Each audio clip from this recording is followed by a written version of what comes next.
Happy Tuesday, everybody. It's Maria Rini from the Welcome Home team and behind the camera. Hi, everybody. It's Corey. Thanks, Corey. Today we are with Theresa Pardalis. Theresa is a registered nurse for a very long time. She actually 35 years, so right out of Mommy and Me class, she went to nursing school. And Theresa's with Life Source Hospice. And we're here today. We got to talking about end-of-life decisions the other day, and what does hospice mean? And it's a subject that's very near and dear to me and my husband.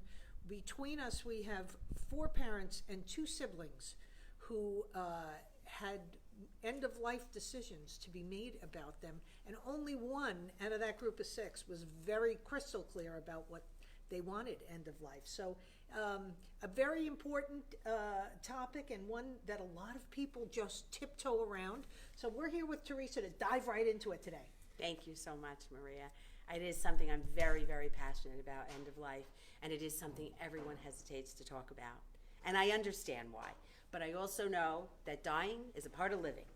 So I'm here to spread the word and let people know that these are things we've got to plan about. We plan everything. We plan our money. We plan our house. We plan for our pets. We plan everything. The minute we start talking about real healthcare decisions, we get a little nervous.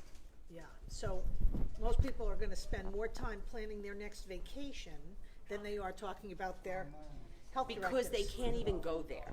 They can't even get to the state of mind to think of a time that they might not be here. Or that they may be here but be incapacitated. I don't even, more than preparing for when you're gone, I tell people we're preparing for incapacity. That's what I want you to do. I want you to make sure the people that are important to you know what you want. I don't want them to make decisions for you. I want them to make the decisions that you would have made. Yeah, and that's my goal. Yeah, and that's what made my non-decision making so easy for my dad, because he was crystal clear about what he wanted. So it took the burden off me. And that was a huge plus for me. And statistically, we've seen it. Families do better when these decisions are made. They weather it better. After people's death, many families never speak again because of decisions like this. So when people take the time and give it the time it needs, it just needs some time. And then once you make these documents and you've really not just made the documents, but had a discussion, then you just got to tidy up every few years. I always say it's kind of like cleaning the basement. You cleaned it, but you go back in a year or 2, and you're like, wow, that stuff came back. So then you tidy it up again. So these documents just need a tidying up because your life situations change. Even if you have all them, it may be totally different. Those people may not even be in your life anymore, or they might, but you may have other healthcare issues that you now changed your choices. So it's just something we have to stay abreast of. Now, let's talk a minute about hospice, because I had one parent with hospice at home. I had one parent in away from home hospice. There are a lot of misconceptions about hospice and what does it mean? Oh, if I call hospice. Well, that is definitely true. And many a times I walk in a room and I feel like the Grim Reaper. I feel like I should have the stick and walk in. And it really, you see people's face, and I want to bring comfort. I want to give information because I feel like information empowers people. I know it does, because when I'm giving information and people start, the spark comes and they feel it, I see it. So I know they feel better about making those decisions because they're now equipped to make decisions. Otherwise, I feel like someone's calling it's like the mechanic calling me up and saying, Theresa, what do you want to do about the car? Do you want to fix this or that? And I wouldn't know what to say. No different when I start talking the healthcare lingo and call people up and say, do you want mom on the ventilator? Do you want mom or dad to have a feeding tube? I think all they hear that day is, do you want mom or dad to live or die today? I think that they can't get to the real question. And I really try to tell people, hospice is about comfort, it's about end-of-life care. But it's also about, you have to, right here and now, we need to picture how we would like our life to end. If you don't want to be in an ICU, an intensive care unit in a hospital, hooked up to everything, then you need to do things to make sure that you're not. It's not a last-minute decision. It's something that takes planning, especially if you have chronic illness. You have to decide, you have to do your research. What would help? What would not help? Medicine is a multi-layered system. A lot of people think one doctor, or someone will tell me when I get there, There's a lot of different opinions. There's a lot of different choices. It was simpler years ago. There was only a few choices. Little penicillin, a few treatments, maybe chemo.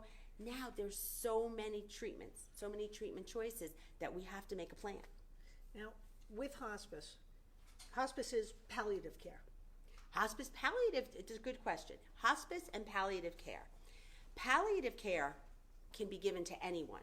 It does not, you don't have to be on hospice to get it. Palliative care. Palliative care is about comfort. It's about addressing the comfort. So you can be getting treatment for an aggressive cancer and be getting aggressive treatment and be on palliative care, because it's saying that we're always going to, we may give you the treatment, but we're always going to address the implications of the treatment and the comfort related to, or the discomfort, and try to get back to comfort. We're always going to think about that.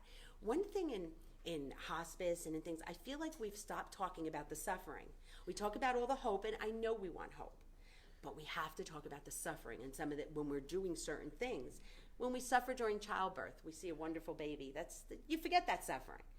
But when you're suffering through a disease, and if it's going to come back, if you're not going to get something good out of it, that's where we have to start thinking about the value in these decisions. Just because that treatment is there doesn't mean it's for you. Now, So- with comfort care, somebody could rely on hospice and Yes. then choose Right. They to can come switch off. back. It's not necessarily. Yeah. Exactly. That's one of the biggest misconceptions. Palliative care is about comfort. Like I said, it could be addressed. Hospice care is for anyone with a life expectancy of 6 months or less. However, people have been on hospice for years. And you can come on and off. There's certification periods. Like I'll say to someone, let's see what the first 90 days brings. Let's see what, just focusing on comfort, stopping the treatments and things, see what it brings. And then you can make a decision. You can back out of hospice at any time and just say if all of a sudden there was no cure for what you have, the disease you have, and suddenly there is. Bye, and your full benefit is back. You can go right back to what you were doing. Hospice generally, though, is for someone with a life expectancy of 6 months or less that does not want to be rehospitalized, that prefers to have comfort care. Hospice can be given anywhere. It's a theory. It can be done at home. It can be done in a nursing facility. It can be done in assisted living. So it's not a place. There also are hospices that you can go to, so it is a place. But hospice care can be given anywhere.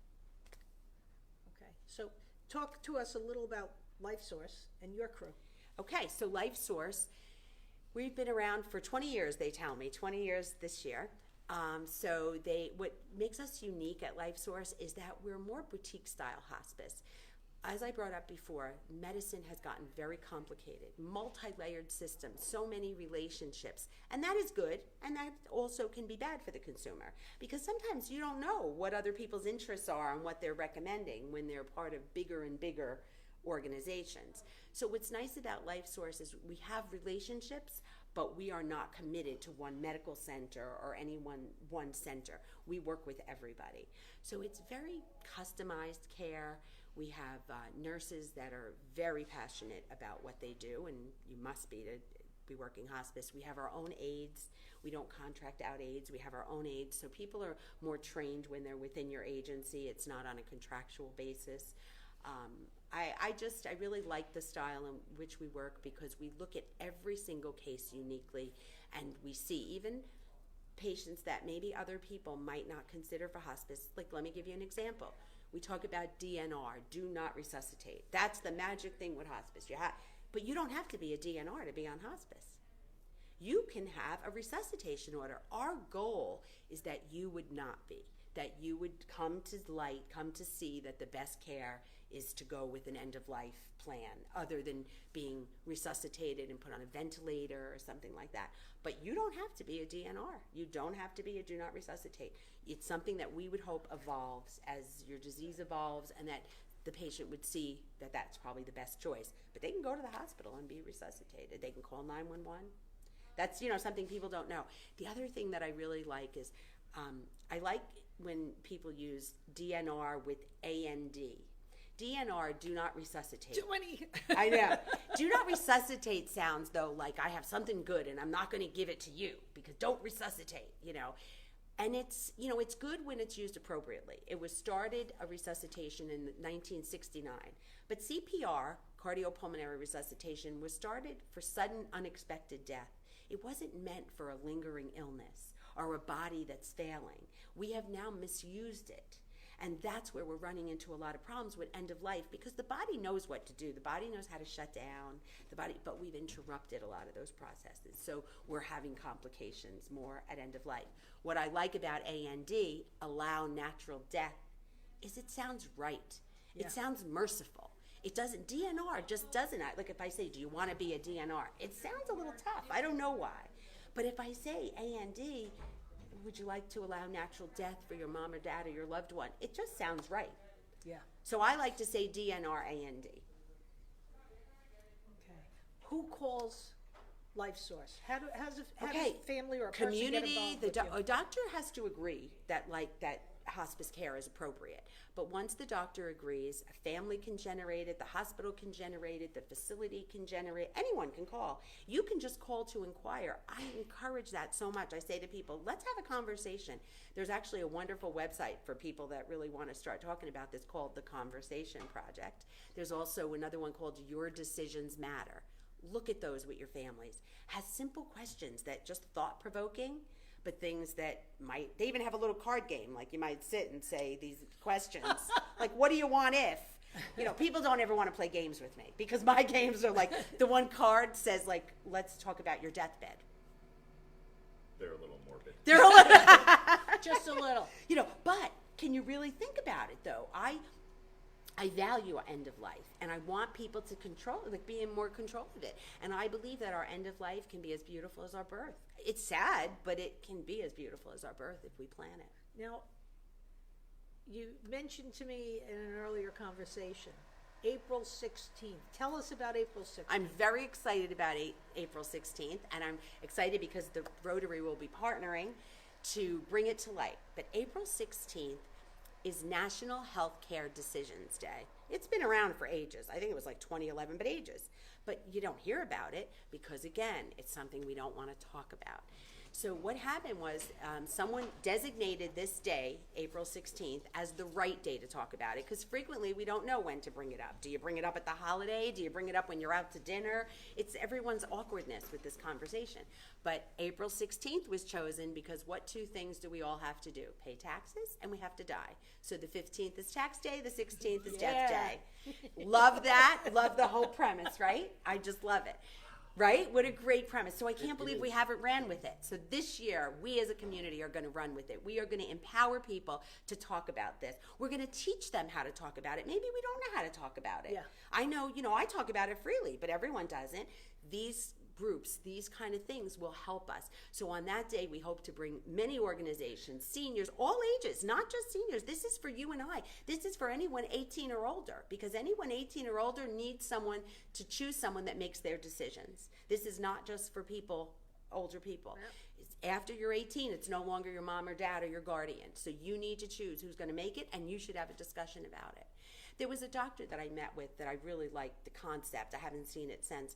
But he was saying that every year when someone has a physical, he goes through a life-sustaining treatment. Like even though you're not there for dialysis, he'll go through your physical and then he'll say, Maria, what do you know about dialysis? Because that could be one of your choices someday. And then he gives you a brochure and just basically goes over dialysis. Next year, he's going to talk about ventilators and breathing things. And he checks it off. So in a few years, you have knowledge. I think that's a great concept. I think we need that knowledge. We need it when we don't need it. Because when we need it, we're too emotional to hear it. Making decisions at that point when you're so emotional and you're actually going to lose a loved one is really hard. They're emotionally provoked. If we can get more decisions before, then we'll have less emotion involved. Happier families, happier people. And I think that a lot of people go through the actions of making these documents with their attorneys, which I have nothing against the attorneys, it's wonderful, but it's the doctors and healthcare providers that need to be involved in these documents, not just the attorneys. We have the legal end, but are we talking about it? You can name someone as a proxy. I can decide you're going to be my proxy, but we should talk about what I want. Most people will say to me, oh, they know what I want. They don't know what you want. They don't have any idea what you want. Yeah, I know. And there are even situations, even if I know what you want, Maria, there are situations that we can't even fathom. Right. But we got to get close to certain things. I've sat with people and just had general discussions, like literally on their porch. I encourage them. And then I say to them, we're not going to answer every question or make every decision here today. There's no way. But you're going to have a conversation to reflect back on. So in 10 years, or if something happens to your mom, or suddenly you'll remember that she said, you know, I don't want to suffer, or I don't want this. Or I don't want to live that Right, way, which was right. what I had Right. at the end of my dad's life. Right. So it was really, really such a blessing because it was crystal clear for me, and I felt like the burden had been lifted. Right. from I saw it hardest just with this COVID outbreak because people were truly faced with life instantly, life, you know, or death situations and questions that they in no way were prepared for because so many people were different ages. Yeah. So they hadn't really always prepared. They really had no idea. And they were just getting a phone call asked, what would your mom or dad want, or what would your sister want? That's tough. But if we start generating these conversations and we get more comfortable about this, we will get better medical care, we will die better, and we will do things that are intentional. I like the word intentional medicine because things have to be way more intentional. There's too much available now that we don't think about it and we just say, yes, yes, I feel like we're at a flea market. Yeah, go ahead. Yeah, yeah. You want to be intentional. You want to say, well, I'll consider that test or that treatment. What will it do for me? Like, what are we doing with those results? Why am I having all these scans if I don't want treatment?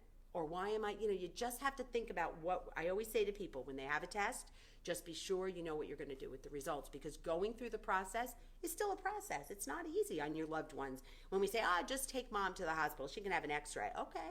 She's got to go in the ambulance. She's got to get on and off the table. She's got to be with people she doesn't know. She may get up looking for a bathroom and fall. Something very simple just got very complicated.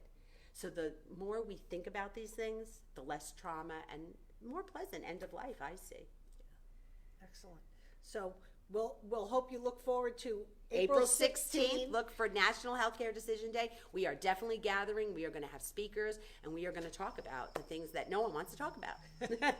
Thank you for talking about it with us All right. today, Thank you Theresa. so much for having us. I appreciate it.